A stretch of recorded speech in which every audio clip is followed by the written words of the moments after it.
Okay, hi everyone. This is a very fresh, very angry video. I'm sorry, I don't want to come across as angry to you, but I'm quite angry because this is just a reaction to what I've just found. I wanted to look more into blended finance, the front end of this new financial or green imperialism ecosystem that we're going to be subject to under the Holy Roman Anglo-Saxon Empire. That is Agenda 2030. I've discussed this in Green Imperialism, the two videos. I just found out about blended finance through a Twitter account that I follow through their research, and I connected the dots between that and open banking and digital ID. Digital ID and open banking being the back end, and blended finance being the front end, whereby with the blended finance you get governments all around, especially it will be more Commonwealth governments because they'll be the first to branch out from the UK, like Australia. You're going to get the government investing, putting their assets, our natural assets, not theirs, our natural assets forward to as like investment guarantees to get more capital to then reinvest from private lenders, from private companies. What happens when that fails is the private companies and those private investors will be getting our natural assets, as in owning them. And then there's no future. And I think that, well, we're sure based on the Twitter account's research that it's set up like the global financial crisis and the CDOs and the mezzanine tranches, whereby when that investment fails, when the governments can't pay that debt, those assets will be transferred over in ownership to these private companies and private investors. I wanted to know how long this has been going on for in Australia. And I found out that it's been going on since 2013. So 2 years before UK even started with the GDPR and the open banking. So the front end was created first. I haven't looked into, well, digital ID is the last bit. So blended finance was created first. And it was done in Australia at the start of 2013. And I find out that our Department of Foreign Affairs and Trade, DFAT, has a whole website page based on blended finance and their investments.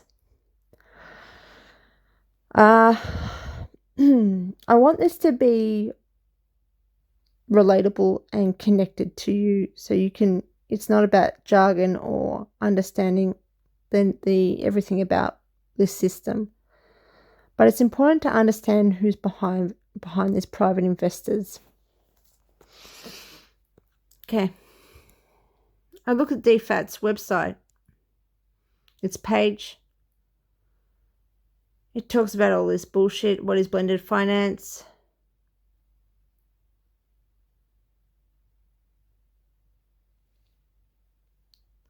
Sustainable development. It's always sustainable development and the climate, right?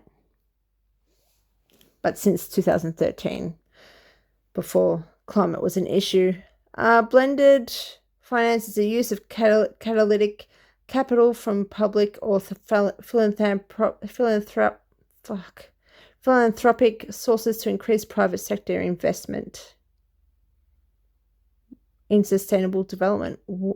So they're actually telling you what it is, because it's meant to be the other way around. I thought that it's meant to be, the sales meant to be that the government is meant to, get more capital because of the current economic situation. They're actually telling you that it's all about private investors expanding their portfolio. Okay, that's easy. Private capital is often reluctant to invest in emerging economies, but we're not emerging economies. We are a developed economy in Australia. Anyway.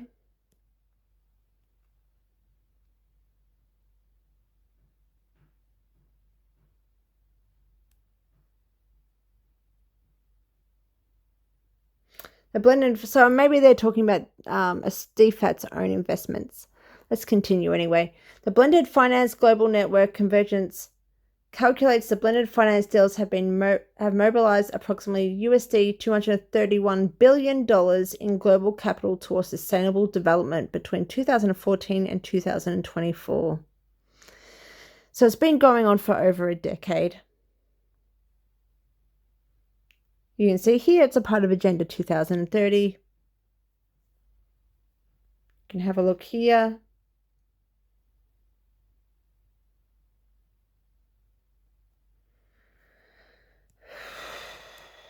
What is Australia investing in? Supports investments in... okay, so they're talking about their supposed investments in South and Southeast Australia and the Pacific. So I think they're acting as though they're publicly... I don't understand. This is the government. How are they saying that they're investing if they're in private sector? They're not in private sector.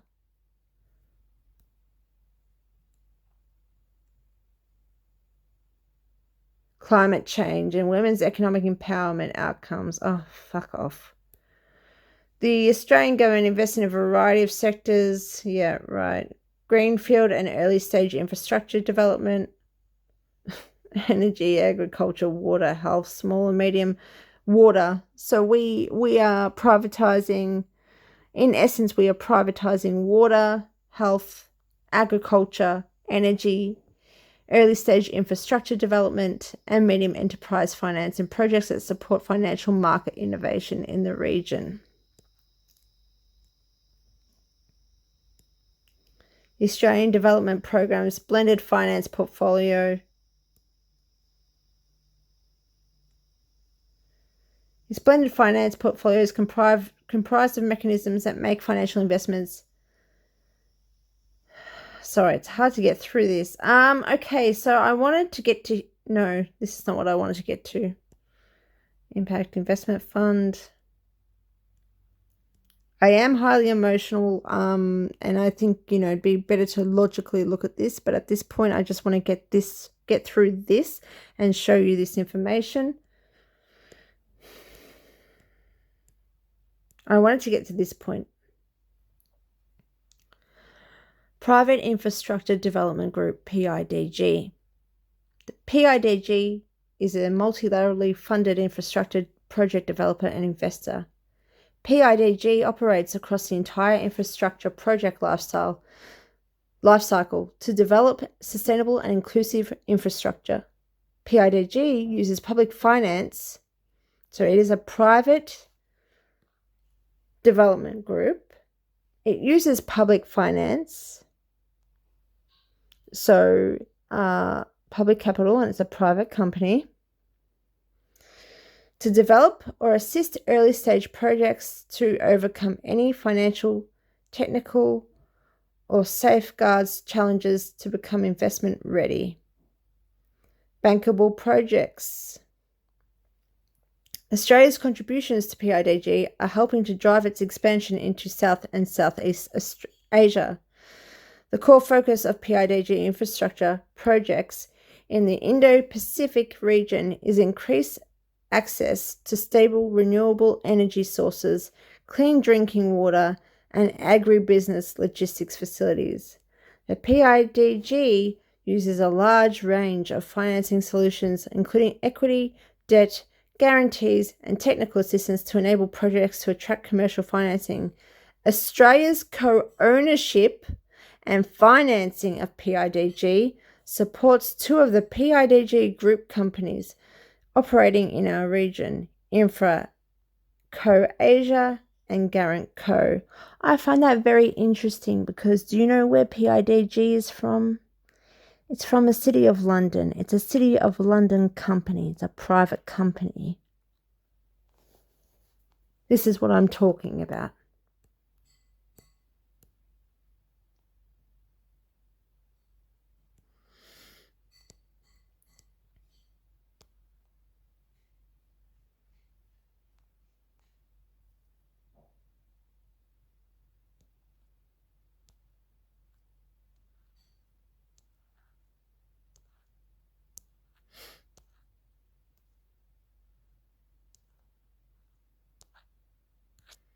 It's funny how Charles never talks about this, or William. Very interesting.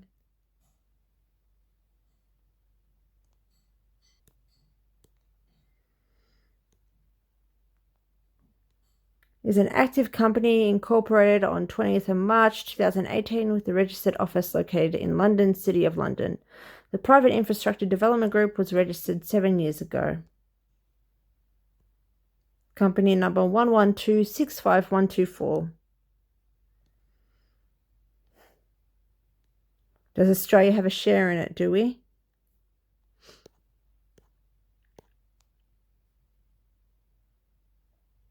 All for the crown, I'm sure.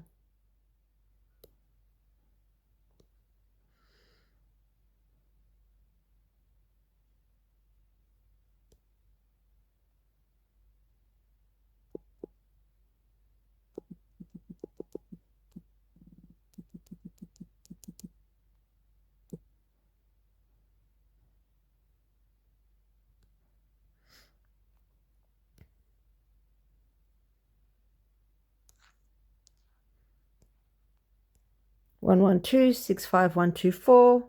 Company number.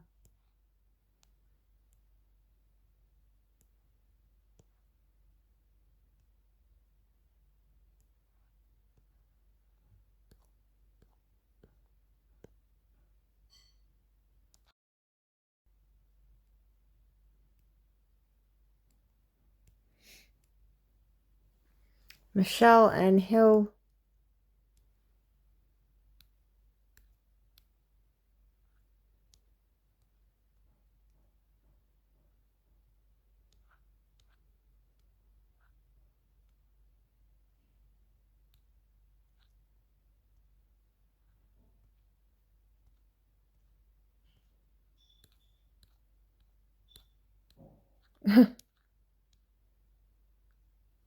Rachel, US.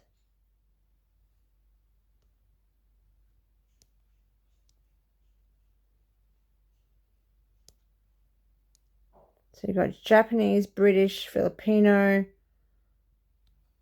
from Mali, Singaporean. Did I miss Australian? Resigned. We're not at that point yet. Let me look here. Japanese, British.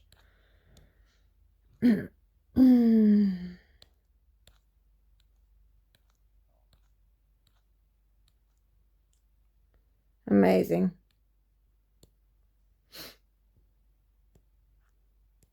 Amazing, this bullshit.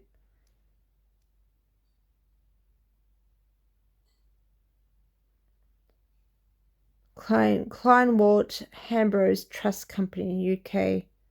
St. James Square, London. Ownership of shares 75% or more with control over the trustees of a trust. Dutch Ministry of Foreign Affairs Directorate General for International Cooperation. Swiss State Secretariat for Economic Affairs.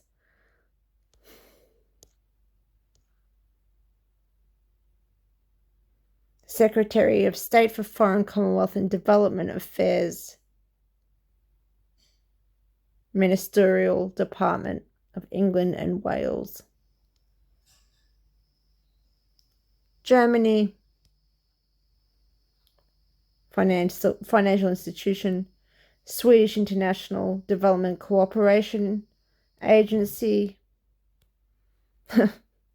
Commonwealth of Australia, represented by the Department of Foreign Affairs and Trade.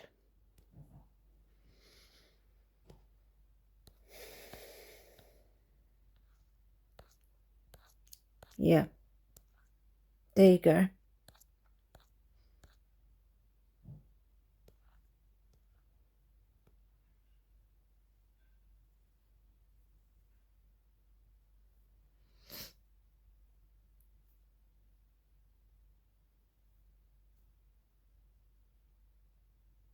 Yeah, I've got nothing to say.